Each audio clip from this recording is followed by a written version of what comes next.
Il est 18 heures, bonsoir à tous, voici les principales informations du jour.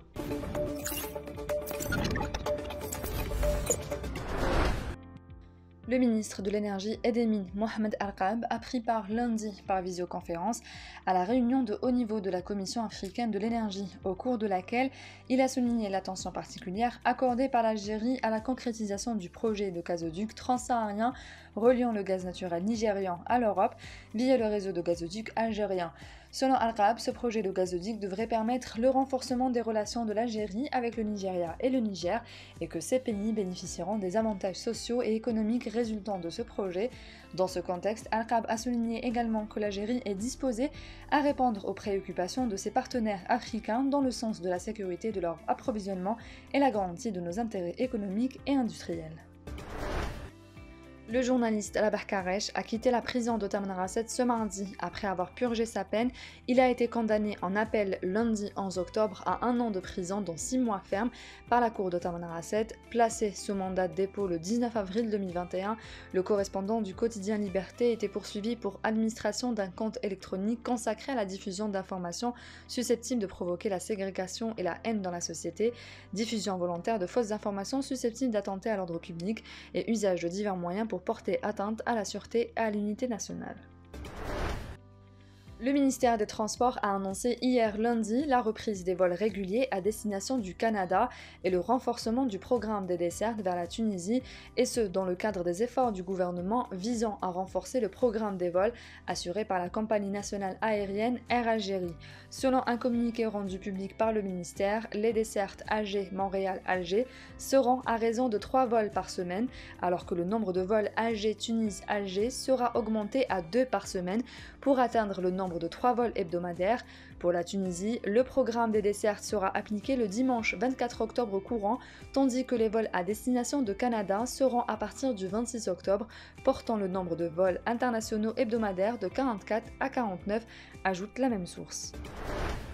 À la veille du Mawlid al-Nabawi, les unités de la protection civile ont secouru 2 personnes atteintes de brûlures et procédé à l'extinction de 31 incendies divers à travers 24 communes de la wilaya d'Alger, a indiqué un bilan de la protection civile ce mardi, soulignant que les interventions se sont déroulées de 18h20 à minuit. Les secours de la protection civile ont prodigué les soins nécessaires puis évacué vers l'hôpital un enfant âgé de 14 ans atteint de brûlures au niveau de la bouche à Bouzarea et un homme âgé de 51 ans blessé au niveau de la joue gauche à Louiba, a détaillé la même source. 31 incendies ont été maîtrisés, dont 17 sont des incendies de broussailles et d'herbes sèches, a indiqué la même source.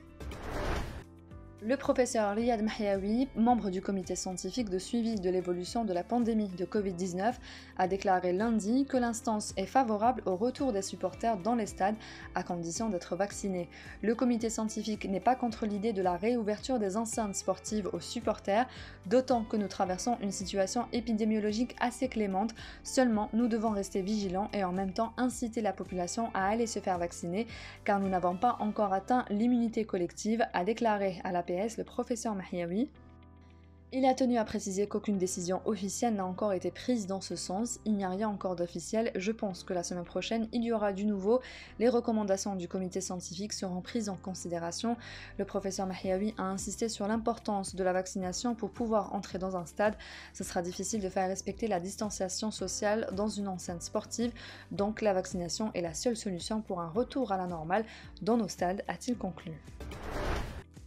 Une activité pluvio-orageuse accompagnée localement de chutes de grêle affectera à partir de ce mardi jusqu'à jeudi les wilayas de Djanet, Ilizi et l'est de Tamanrasset, indique l'Office national de la météorologie dans un bulletin météorologique spécial. Entre 15 et 20 mm de pluie sont prévus par un premier BMS. Dans une seconde phase, cette perturbation atmosphérique touchera les wilayas de Djanet, Ilizi et l'est de Tamanrasset où les quantités de pluie sont estimées entre 30 et 40 mm, poursuit le communiqué ajoutant que des rafales de vent sous orage sont également prévus.